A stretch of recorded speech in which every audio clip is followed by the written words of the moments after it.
Okay, great.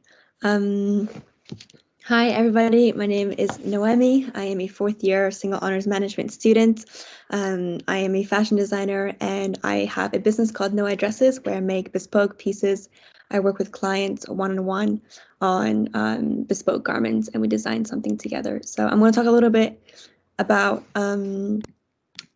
sort of like my entrepreneurship journey and everything and what I've done and a little bit of advice. So who I am, I'm half French, half Japanese. My parents live back home in Japan, so I've been really fortunate to be able to enjoy the sort of fashion culture in Japan as well as in Europe.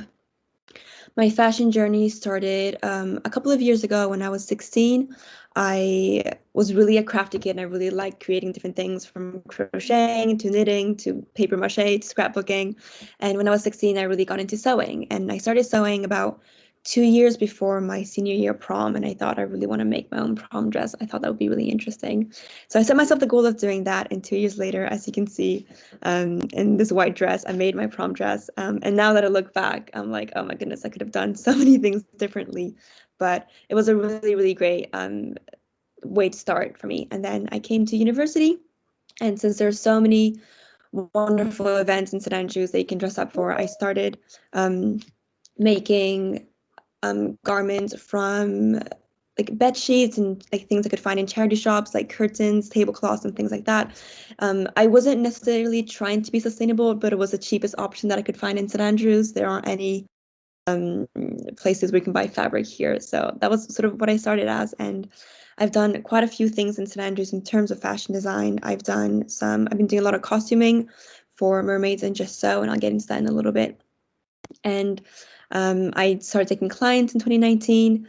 And yeah, I've just been sort of creating a lot of garments and having a lot of fun with it so far. So today I'm going to be talking about sort of my entrepreneurship journey and how I built my business, tips for following a passion while at university. Like I said, I'm a fashion designer while studying management, and so how I'm balancing that, and entrepreneurship and how to run a business during COVID times when things are so uncertain and we don't really know what's happening. So entrepreneurship, I actually took this module 2 years ago and I really, really enjoyed it, first of all. But I really wanted to take it. So I ended up having to shuffle my schedule around and I ended up taking 4 modules in my first semester and 2 in the second because I really just wanted to take this module and it was wonderful. My group was called Cambio and we ended up doing a sustainable pop-up shop. We sourced some clothing from vintage kilo sales. I did a lot of like revamping, cropping things, adding little details, and then we resold it in the Baron and made a little bit of a profit. So that was my first time sort of experiencing a entrepreneurship kind of project, and it was a lot of fun and it was really wonderful working with a group of people who were also passionate about entrepreneurship. So I'm really excited to see how you guys get about it. And like I said, I've been doing a lot of costumes for mermaids and just so. It started out as sort of managing the costumes, just sort of sourcing costumes from different places, styling and things like that. And then I started making the costumes. This was mainly because I wanted to get better at making costumes, listening to the directors and the actors and what they want from the costumes. I knew that if I wanted to start selling bespoke pieces, I'd have to work with the clients and see what they like and work with different body sizes and different just ideas and designs. So that was my way of improving my skills while being at St. Andrews. Early in 2019, I founded No Dresses. I just sort of asking around friends, asking if they would, want a dress, and they were all, saying absolutely, I'd love to. I got a lot of compliments in general when I would wear my pieces to events. So that's how I started out. I just started with friends and at a really low price and sort of worked my way up there. And the summer after my second year in 2019, I attended the School of Fashion Design in Boston, which was a really eye-opening experience. I wasn't necessarily like going in there because I, wanted to become a big fashion designer. I just wanted to learn more about it. And I love attending the University of St. Andrews, but I knew that some practical skills and learning from teachers, how to sew better and how to be a better pattern maker would be very valuable. So I went and I remember leaving school at the end of summer and going, I think I want to be a fashion designer. So that was a really great experience and really eye-opening, and I'm really glad I did that. And then a year ago, I entered the Enterprise Week pitch event, which is this Thursday. So if you guys are interested in pitching for an event, please go and do it. It was a wonderful experience. Thank you so much to Bonnie, who gave me a lot of great advice.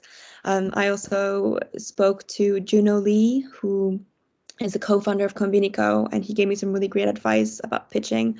So if any of you have any questions or need any advice, please let me know, and I will happily help out in any way possible. And one of the things that I learned at fashion school was how to use an industrial sewing machine, which is so much faster, so much more productive, and just a really, really great machine to use, but they're quite expensive. So that was one of the things that I pitched for at the pitch event, along with pattern making tables. As you can see in the photo, I was working on the floor and it was hurting my back quite a lot. So things like that, and just different materials and equipment that was really going to improve my just dressmaking process. So that year I took a few more clients. I think in 2019 I ended up taking 5 or 6 clients, maybe 7, which seems like not a lot, but client work and working individually with each client takes a lot of time, especially while I'm attending university. So that's really how I got started with making with my business and client work. And in February of 2020, I released my first collection at Catwalk. It was a wonderful experience, really, really difficult. I basically had a few months to create an entire 12-look collection. But it really pushed me outside of my comfort zone, and it was something that I look back on, and I'm really glad I did. And now I'm working on more collections. So that's sort of how I came about and how I'm now doing fashion design while being at university. So tips to do that. I think the first and probably the most important thing is to get involved. There are so many opportunities, you know, in St. Andrews, whether it's with the university or locally, to do new things. The photo on the right is a costume that I made for a show a year ago, and I had very different ideas for how I wanted this queen's dress to look. But the director was very set on what he wanted. He wanted this color theme. He wanted this kind of shape. So I worked with him, and actually taught me a lot. And it's the same with client work. Working with the people who have different ideas teaches me a lot of things, because I'm exposed to just different ideas that I wouldn't have thought of. So just working with people in the town, either with students or locals, I think it's a wonderful way to expand, whether you know what you want to do or not. Getting involved, I think, is really important. Setting your priorities. I think it's really important not to forget how important your mental and physical health is, spending time with friends and families, and obviously your studies. Since what I do is creative, my creativity is just very important, and sometimes not feeling creative, and those are usually moments where I have to take care of myself, making sure that I'm just physically active and eating good. And I know it's really cheesy, but like sleeping enough is really, really important. And if you don't sleep enough, personally, I cannot function creatively. So that is something that I really learned at university. It's not as simple as just sort of getting it done. It's a lot of time spent taking care of myself as well. And in terms of studies, obviously management is extremely important, but it came to a point where when I was entering my 3rd year, I thought I would much rather graduate with good grades and a wonderful portfolio full of collaborations and, you know, having done speeches like these, and collections and working with clients and doing costumes, rather than like amazing grades and like nothing to show for myself. And I'm not at all trying to say, you know, don't focus on your grades at all. But I think it's really important to see what you can get out of the university, and the university has so much to offer. So on top of, you know, the wonderful teaching that we get at the university, I think it's really important to see what there is out there. The next part is really cheesy, but doing what makes you happy, I think, is a really big one. A lot of what I did with fashion design wasn't with this big agenda of becoming a massive fashion designer and having my clothes all over the world. It was mostly just me enjoying being creative, and out of that enjoyment came my business, and out of that, just wanting to make other people happy as well, and seeing how happy people were when they were wearing my clothes, whether it was with costumes or client work or fashion shows. So doing things that genuinely spark joy, I think, are the things that bring the most value, which is going to lead to my second last point. It's usually, I think it's important when you're looking at entrepreneurship to focus on what you get out of a business rather than the money. I see so many wonderful entrepreneurs in St. Andrews that are really creating businesses and making change and having something because they see value in it, because they really want to see this idea come to life, and they don't do it for the money. I mean, I think that's really important. Obviously, we want, you know, businesses that are financially viable, but currently the amount of time that I spend working on improving my sewing skills is it's not financially viable for me to be spending so much time sewing. But I know that it's something that I enjoy, and I know that in the long run, when I'm much better at sewing, I mean, I really truly improve my skills, I will be able to be successful. So I think it's yeah, having the only goal of it being money isn't necessarily the best sort of mindset. And then pushing yourself outside of your comfort zone. There are so many shows that I costume for that I thought, oh, I don't want to do this. It's going to be way too hard. Or yeah, clients having a bold idea and thinking, well, this is a little bit outside my comfort zone. Usually are the ones that you grow the most from. And my biggest example is this summer, I did a pop-up shop at a cafe that I used to work at. And you can see the photo right here and I was mass producing, well, not mass producing, but I was producing a lot more than I usually do. I usually do one pieces, sometimes two. But right now, I think I made about like 40 to 50 pieces that were mostly the same shape and some similar colors. So it wasn't as exciting to create, but I learned so much from it. Just how it is, managing inventory and what kind of designs will appeal to like the majority of my customers, how to price things, how to bring things to a specific venue, how to market, how to better advertise. And so I came away from it learning a lot, although it made me so uncomfortable in so many times and it was really stressed out. It's one of the best learning experiences I've had so far. So if something seems really scary and daunting, I think that's a sign to do it. And finally, reaching out, like I mentioned earlier, there are so many people out there who will listen to you and who will give you advice. And I think one of the biggest lessons I've had with this was I was listening to a podcast about a year ago called The Successful Fashion Designer. And I really looked up to the person who was running it, and I was on her mailing list. And one day she emailed saying that she was looking for a normal person, sort of normal people in the fashion industry. And I didn't think I was, particularly interesting, but I emailed and I said, I do fashion. I'm a relatively normal person. And she actually emailed back to my surprise, and we ended up recording an episode. And I really didn't think that I was interesting enough or that she would care enough to listen to my story, but she did. And that was a really sort of turning point, a little bit like the enterprise pitch event, where I realized actually there are people who value what I do and who want to put money into my business and who think that it's going to go somewhere. So I think reaching out is such a big lesson. The worst that can happen is that they say no, and then you can move on. But like they said, it's only a phone call or an email away.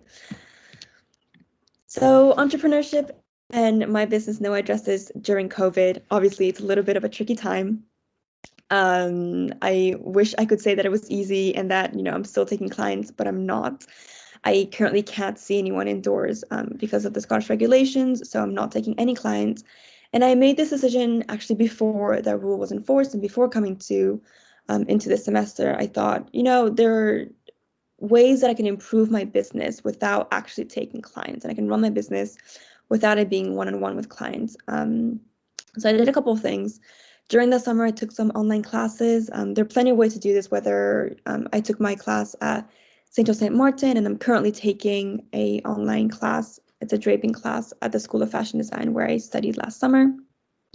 But there are things like masterclass that offer a range of different things. So if you're interested in something, I think this is really a time to start developing those interests and hobbies and see what you want to do in the future. There are plenty of books and audiobooks. I have a really long list of recommendations. So if you want to know more, please let me know. But you probably know him, Gary Vee. He's a big internet personality, and he has a few books, but his book, Crushing It, is a wonderful one. I don't necessarily feel like I learn a lot from it, but he's so motivating and so excited about what he does that it makes me want to create new things. It makes me want to do things. So I find that really inspiring. And the one book that I would highly, highly recommend for everybody to read is called What I Wish I Knew When I Was 20 by Tina Seelig.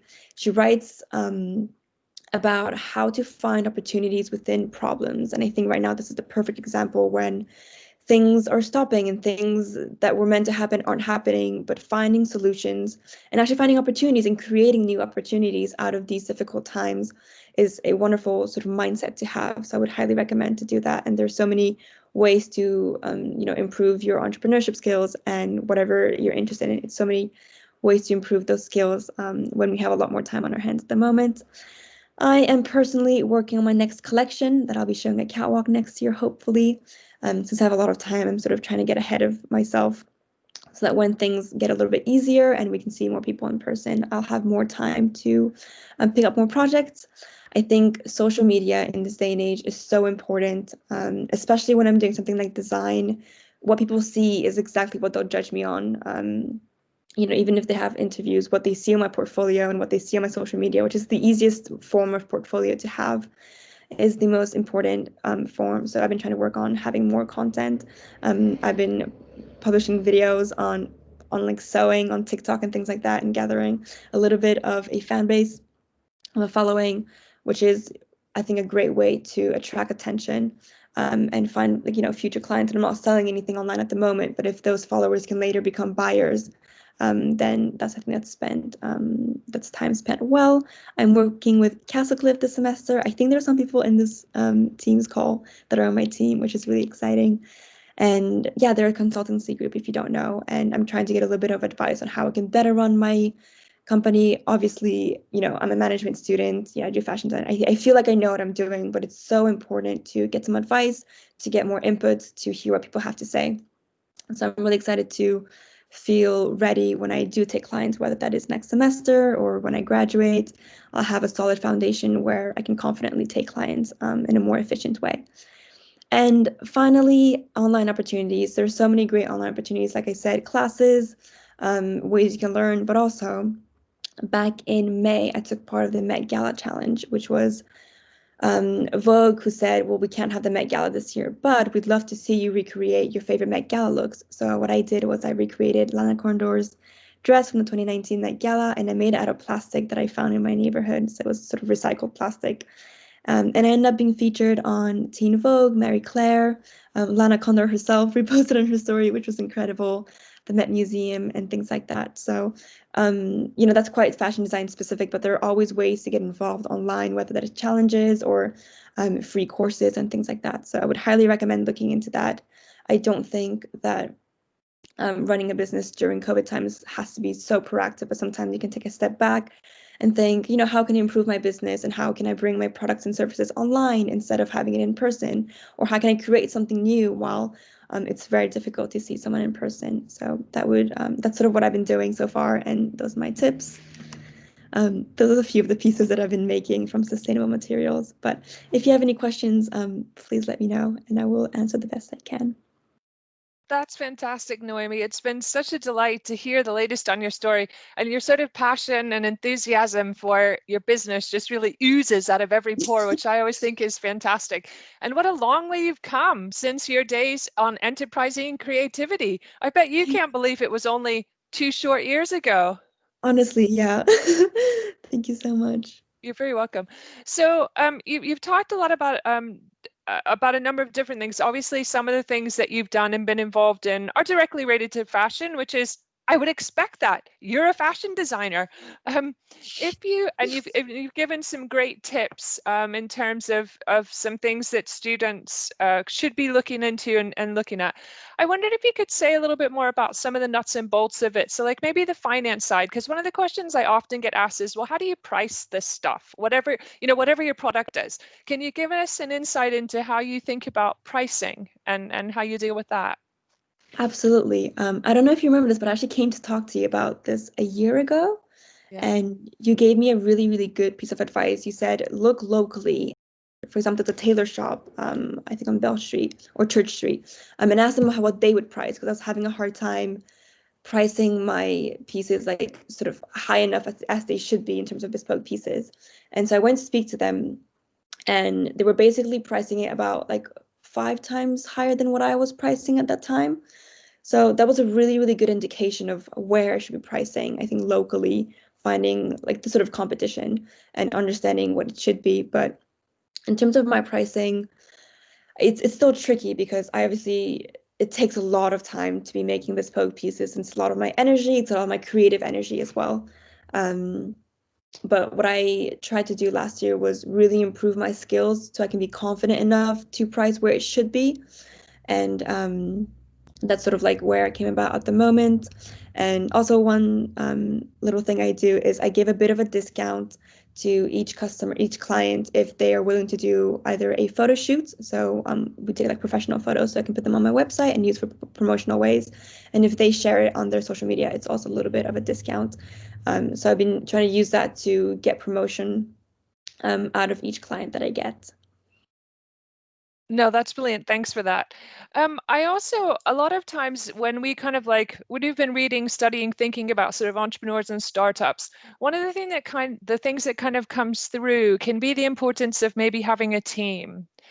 And given that you're a kind of sole person doing your business, I wondered if you had any thoughts to share about maybe what are some of the pains and pleasures of being a sole sort of entrepreneur? That's a great question, and I've actually been thinking of expanding for a little bit, either like taking interns or getting help, running my social media, like the finance side of it as well. I think when I start taking a little bit more clients, I'll definitely look into that.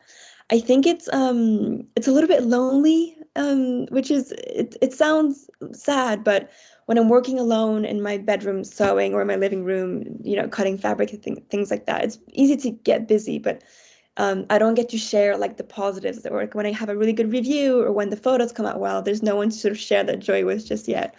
Um, which, you know, is something that I'd love to do in the future when I have a bigger team. But I think it's the benefits of it though is I get full creative control, which is something that I obviously value a lot because what I do is entirely based on what I think looks good. Um, but I do think that having some people on board would be beneficial, and I'm looking forward to that in the long term. But right now, I'm enjoying the creative freedom. And so how do you keep yourself motivated? Because that's some of the feedback back I often get is that if you're working even just with one other person, if you're maybe having a bit like, oh, you won't believe what that client said today kind of moment, you've got someone else that could kind of pick you up a little bit and keep you going forward. Um, in terms of like making things in creative block, I usually just sort of wait it out. I mean, with creativity, if you either feel creative or if you don't, and like I said, Yeah. taking care of my mental health and things like that is extremely important for me to feel driven. I think during lockdown, it was especially, difficult when I was feeling really anxious and I didn't feel as though I wanted to create. But apart from that, I usually don't have too much trouble motivating myself. I really do love what I do. I And I can think that's tell. why it's Yeah. it's so important to find something that you really enjoy doing. Yeah. Because I wake up in the morning and I would, sometimes just want to create something and want to make things for my clients. And I look forward to getting feedback from my clients. And luckily I've had, lovely, lovely clients so far. So I haven't had too many issues. But I think that's why it's really important to find something that you love to do because then motivation doesn't really become an issue. And so maybe an important tip for people who are doing something, I'm not saying in fashion, but something where you're working closely with a client or kind of fulfilling a client brief is actually to pick good clients, Yeah. to be maybe a little bit selective in terms of how you pick your clients. Have you got any insights to share on that? Was it more a case of, well, you would take whoever comes, or do you kind of have an appointment to talk about, see that if your vision's going to match theirs and if you're going to be able to serve them well, do you think? Yeah, so I haven't I sort of have like I host free consultations. So if you're interested in buying a garment from me, then we'll just chat for like 20 minutes for free and then sort of decide whether they want to go forward with purchasing a garment or not. Usually the clients that do come are quite nice and they're quite excited to do it. So I've never turned down a client so far because they want to see my designs and they want to wear my things and they're coming Absolutely. from me and the piece that they can get from it. So they're usually um really, really nice. But I've spoken a lot about it, a lot about the things that I make, and I'm quite active on social media. And I think that's why it's quite important to have a social media presence because then people are aware of it. And even people who I don't know that well in St. Andrews will sort of be aware of what I do. So when I posted it last year on my social media saying I was taking clients, I immediately got a few people who were really keen. And I had quite a good list of people I was going to make dresses for last semester, but obviously it didn't happen. Um, so that was unfortunate, but it's Yeah, so far it's been sort of friends and family. And since it takes such a long of time, course. I can't afford to take too many clients at once No, anyways. So the ones no. that I've had so far has been wonderful. Yeah. And I think another thing you do really well, I mean, I think the brand is lovely, but also what I really like is I feel like you're kind of selling yourself and your kind of ability as a designer. And so it's lovely to see you in a lot of, which, you know, I know that'll change over time, but it's lovely to see you in a lot of your creations as well, just looking kind of full up with the whole thing and like you're really enjoying wearing what you've created. And I think that really communicates well. You talked a little bit about this issue of sort of you said that you kind of set some goals for yourself in terms of you decided to get some good grades and to make sure that you were some good collaboration so that you'd have something to show for it at the end of your degree, rather than just maybe the sort of excellent, outstanding grades that you might have aspired to without some of those other things. Can you say a little bit about how you organize yourself and how you keep yourself making sure you're meeting the deadlines and still contributing to your business, but achieving your good grades? Yeah, that's really interesting. I wish I had some sort of like magical thing to say that's how I do it. I just they're all just very important to me, and especially when I'm working. So I'm currently taking online classes in the evening, and it's quite late. I finish around like 1 in the morning sometimes, which can be exhausting and make me go, "Why am I doing this?" But when I really do, and I know I keep saying this, but when I really do enjoy the process, it makes me want to get up earlier in the morning. I think the toughest time was when I was designing my collection back in January. I basically had a month, and at one point I stopped and calculated how much time I had to make each piece, and had 1.8 days to make each piece. So I had less than 2 days for each piece of garment, which was shocking. But it was a lot of time management and just like dividing up my day. I made a schedule of like when I was going to make everything, when I was going to study things. Um, and I mean, in this time it's a little bit easier because you have to book the libraries. I've been sort of booking library spaces and like going, well, I'm going to study for 3.5 hours in this slot, and I'm going to get this and that done. It's about sort of not wasting time, and especially I think with my phone, it's so easy to sort of scroll and waste a lot of time on it. So when I'm taking breaks, I don't use my phone. I usually do like either go on a walk or I do a Sudoku or something that doesn't require my phone, so I don't get distracted. I think being productive with the 24 hours I have during the day is important, and I sleep a lot. Um, I no, honestly, it's so important to sleep enough hours so that you're not exhausted. And when I don't sleep, I'm not productive. I could spend twice the amount of time I would spend on a dress when I haven't slept enough. So my secret potion is sleeping. Yeah, and you make mistakes as well if you're not well rested. Yeah, So no, I think that's great. I mean, it seems to me like as well that part of that creative process, you enjoy it so much that it's also part of your well-being. So yeah, while you don't want to, you know, be too tired or you don't want to spend 24 hours a day doing that, it's actually part of how you keep yourself moving. And if you weren't doing the creative process, I'd guess you'd probably struggle with some of the other stuff because you wouldn't feel motivated to do some of the other stuff. yeah. Um, can I remind everyone, I'm having a conversation with Noemie, but please feel free to put some questions in chat because she would be delighted to hear from you and to answer your questions, because obviously she did this module a couple of years ago as well. And so now she's taken her own business forward, not necessarily just as a result of the module, but maybe using some of the things she's learned in the module in her business. So she'd be delighted, I'm sure, to answer any questions that you've got. I was also interested, you talked about how it was interesting that you're not the first person I've heard in Enterprise Week actually who has said that kind of what you read is important. So you mentioned Tina Selig's book and Gary Vee's book, and I just wondered what sort of attracts you or what do you kind of look for when you're thinking about, oh, here's something that I might read that I think is going to be useful and interesting for me. For me, it's a matter of fit. Mhm. There's some enterprise books that I read that I start and I'm like, oh, I can't do this. Or I recently like purchased a book on an Audible on an audiobook that was, I think it was like Success Through a Positive Mental Mindset or something, and I absolutely hated it. And I think it just I like sort of reading through the first couple of pages or listening to the first couple of minutes of an audiobook and see how I like. Um yeah, and the Tina Selig's book, I only read it because my dad bought it and he had it on the dinner table. So I said, "Oh, can I have a look?" And I sort of read the first few pages, which were really like captivating, and so I was sort of hooked. So I usually just try out different things and see what fits better. Yeah, and I think Tina's an academic at a university in the US because I've met her actually. I met her at an entrepreneurship conference. So when you said her book, I thought, yes, I haven't read that book, but she's amazing. So I could see why you might be attracted to something that she wrote. She's incredible. She also she took part in a podcast. I think they recorded one of the sessions, sort of like the talks that she had. So she had a podcast and she talks a lot about the sort of tasks that she set to her students and how successful and how what they've learned from her. So if anyone's ever looking to sort of listen to what she said, she also she was in a podcast episode. Yeah, no, she's fantastic. I think you talked a little bit about marketing and promotion and social media. Can you say a little bit more about how you use that and why you think it's important for no dresses? So no interest, especially it's very visual, especially at the moment where we can't go to, events. Like I used to go to every single event I went to, I would wear something that I'd made and I wear something new.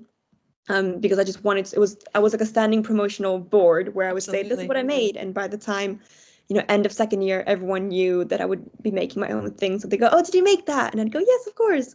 So now that I don't have that and I can't, go to any events, especially this semester, I don't think I'll be like making anything for any event. It's really important for me to showcase myself. And like you said, sort of a personality. And on my Instagram, I share a lot of what I've been making, the process, a little bit behind the scenes for my collection, so I can have a bit more of an interactive conversation with my followers, and show them what goes on behind. So I'm not just like a boutique where people walk in and buy something and leave. They can see the process of what I'm doing.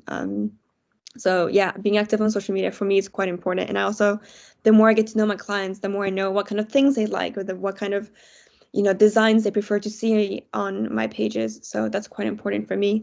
In terms of marketing, I think it's sort of similar. People like to see pretty things. So the more I showcase what I make, the more I think attractive it looks. And the more when I do open clients, hopefully they'll be interested. Fantastic. And I'm noticing behind you, Noemie, some sort of corally orangey colored dress. Is that a project that's in process? No, it's this piece Oh, from is my it that collection piece? this year. Ah, Um, fantastic. yeah, and this is like all my rack of clothing that I've made. Um, I've successfully Fantastic. filled 2 full racks in less than in like a year and a bit. So I need to find another place to put my things. I was But going to say you're going to need some storage space pretty soon. yeah, I feel bad for my flatmate because I've taken over the living room. It's a business. What can you say? What would you've talked a lot about some of the things that have gone well and some of the things maybe that haven't. What would you say has been the biggest low so far? Oh, that's a great question. I don't think I've had like a hard no from anybody. There has been like sort of opportunities that I've reached out to and it didn't work out. I think one thing that was a little bit upsetting was I reached out to an Australian startup company who would make patterns for clothing. And I said, hey, like I have a TikTok, I have this many followers. I'd love to, sort of make your pieces with your patterns that then we can, hopefully generate some sales. And the videos, I've made 2 videos for them so far and they haven't been very successful. Um, it's the TikTok algorithm is a very confusing one. It's very difficult to predict what videos will do well. Some of my videos will get 2 million views and some of them will barely get 1,000. So that's been a little bit almost embarrassing because I was like, yeah, I have, a TikTok and I'll promote you if you pay me some money. And then it didn't go very well at all. So that's been sort of a dead end so far. But through this I've made, connections and they were absolutely lovely. And hopefully when I grow a little bit more, I can work with them again. And it just sort of taught me about what it's like to schedule a Zoom call and sort of how to pitch myself to people who I want to get money from and work with. So it was a sort of sad experience, but also I've learned a lot from it. So I haven't come away upset. Oh, well, that's a good attitude. And what about the biggest high so far? I do think my success with the Met Gala challenge and Lana Condor, she's an actress that I really would look up to. She played a half Korean, half American girl on a Netflix show, and growing up half white, half Asian, I've never really had that representation. So for her to post my dress on her story, her Instagram story, and say I love it, for me was massive, and it made me so happy. And to think that people like think it's cool. And I also ended up getting an Instagram promotion from that. So Instagram sort of bought the rights to use my dress, to use the photos of the dress that that's on the right here. So the fact that, and they pay me, a good amount of money. So the fact that a massive corporation wanted to buy a piece of what I'd done and, have the rights to use the photos to promote. So it was a promotion for Instagram. So they were just like promoting the things that are happening on Instagram, was also like a massive high, and it was so happy. And it was interesting. I hadn't picked up that that's that dress, Noemie. So you mentioned that that dress is made from plastic. Yes? Sorry, you cut out a little bit. Sorry, I hadn't realized that the dress which is the dress from the Met Gala, from the Gala Challenge? On the Is it the right. one on the right? Yeah. I hadn't realized that was that dress. And you said it was made from plastic. Yep. So that you got from wherever. So say a little bit more about, I hadn't realized that. I thought that was fabric. It looks like, Right? tulle. Some Yeah, so back in January, I was walking home, and in Japan, we sort of put all the trash away in the sort of corner of the road for people to pick it up. And my neighbor, someone had thrown away, I think it's moving plastic, so what they wrap okay. furniture with. Oh yeah. In Japan, they're very like, they recycle everything. So someone had like wrapped it up really, really nicely and put it in the corner, and it got rejected by the people who were picking up the trash. I think it was the wrong day or it was too big or something. So I took it home. I took home someone's trash, Fantastic. and I kept it for a while. And I was like, I knew that I was going to have the perfect opportunity to do it. And so when the Met Gala challenge was sort of announced, I thought, well, I have to use this plastic. Sustainability is a big thing in my in what I make. So I looked up, white dress in white dress Met Gala, and found Lana Connor's dress was actually light pink, but I thought was quite similar. Yeah, And yeah, absolutely. I hand pleated all of it. Everything is hand sewn Wow. onto like a beige dress that I made. Uh-huh. It was really, really fun doing it. Oh, that's fantastic. And I see, Boomy, you've got your hand up. Did you want to unmute yourself and ask a question? Come on camera if you wish.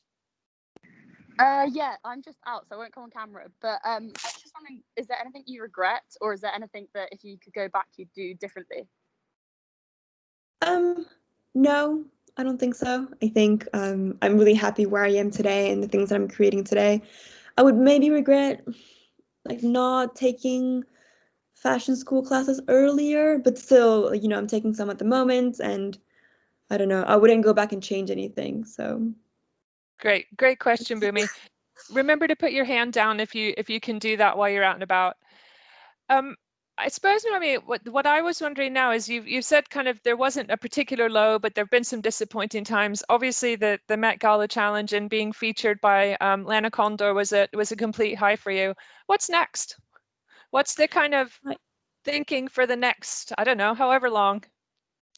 So I'm currently designing a collection. I'll be showing it at Edinburgh Charity Fashion Show, Catwalk, and I'm speaking to a few more people this week about different fashion shows. It's obviously super up in the air, so I don't want to like say too much and promise too much without it being. No. I'm hoping to take clients again next semester and work with some people and just do creative things. I've been feeling like I want to do a lot more like sort of out there photo shoots. I've had some ideas of photo shoots like in the sea, and see what I can do with different colors and things like that. And once I graduate, I think I'm going to go freelance, continue taking clients, but also create things that are really out there, and hopefully sort of climb the ladder and sort of be noticed by people and promote my things, and just have people wear cool pieces that I've made that are really out there and that are unique, that aren't sort of seen anywhere else in the world. Fantastic. John, do you want to, if you've got your hand up to ask a question, you're welcome to unmute mute yourself, come on camera if you wish. No, I guess that was a mistake. People can obviously put their questions into chat. Oh, you're there, John. Sorry. Fantastic. Yeah, sorry. No, my fault. It was loading for a second. What was the point where you went from just services to your friends and close connections and deciding to go for a more professional outlook and to try and widen your reach? It was probably about a year ago when I reopened clients. So I had done maybe like 4 or 5 sort of friends, and then I like posted on my social media, which is sort of mainly people. Well, I can only work with people in St. Andrews, so it was mainly people in St. Andrews, but I work with a few clients that I some people that I had maybe heard of had like one tutorial with, and so they had my social media. But there was about a year ago where I pushed myself really out of my comfort zone, and meeting for coffee with people that I didn't know too well and going, well, what dress do you want? Was quite nerve-wracking. But yeah, that was the point. Thank you. Thanks for that question, John. A question from Mafalda, which follows on from what we were just talking about before John's question. Do you have an idea of what your business will look like after you graduate?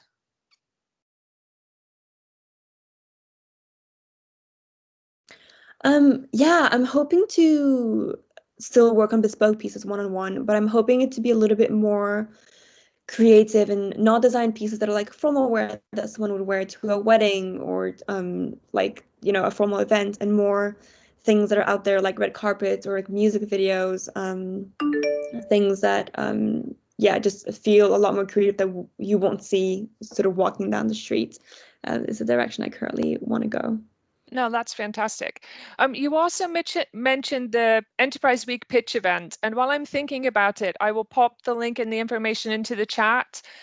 This week, because of the crisis, all of Enterprise Week is online, including the pitch event, but the pitch event is going to be submission of a 5-minute pitch, and the deadline for entry is Thursday by 5 o'clock. So I've just popped that link into chat if you want to know, if you want to see that and have more information about it. Enterprise Week is St. Andrews Enterprise Week on Facebook, and I put some information up in the general channel in the MN2112 MS team as well.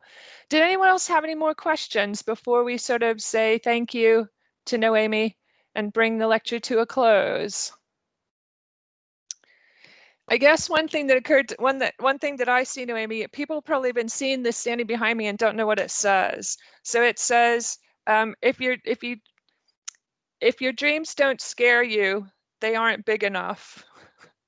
And so when you were speaking, that was in my office in St. Andrews, and when I moved offices, I had to bring it home, but it's been behind me, and because of the way it is, you can't see the whole thing. But when you were talking about pushing yourself out of your comfort zone, that really struck me for you, and the importance of being Yeah, not being afraid to try new stuff, and not being afraid to say, hey, I may be a little bit uncomfortable with this, but I've got it under control. I know what I'm doing, more or less. I've got a deadline, I'm going to meet it, and then see where that takes you. And so I think you gave some really fantastic examples of how that's worked well for you, but also how that's enabled you to grow your business, as well as to maybe grow your skills and your experience too. So very, very well done. Thank you. Does anyone else have any more Thank questions? You so much. No? Well, Noemie, it's been an absolute pleasure and a delight to catch up with you. You know me, I've got loads of ideas and thoughts. So if you want to have a chat with me at any point, you know where I am. But it's been wonderful. And thank you so much for the insight into Noe Dresses. I hope all of you will find at Noe Dresses on Instagram, on Facebook, on the fabled TikTok, if you fancy that. And when Noemie's back to taking clients, if you're at all attracted by that, I think she'd be delighted to design some things for men as well. So there are a lot of men in this class. So don't feel that just because you're not going to maybe wear a dress, that Noemie can't support you and you can't be a client for. So thank you ever so much, Noemie. It's been a delight to hear from you, and we really appreciate you coming to speak to us today. Amazing. Thank you so much for having me. It's been really wonderful. Fantastic. So we're starting to get some thanks coming through. So I will stop the recording now.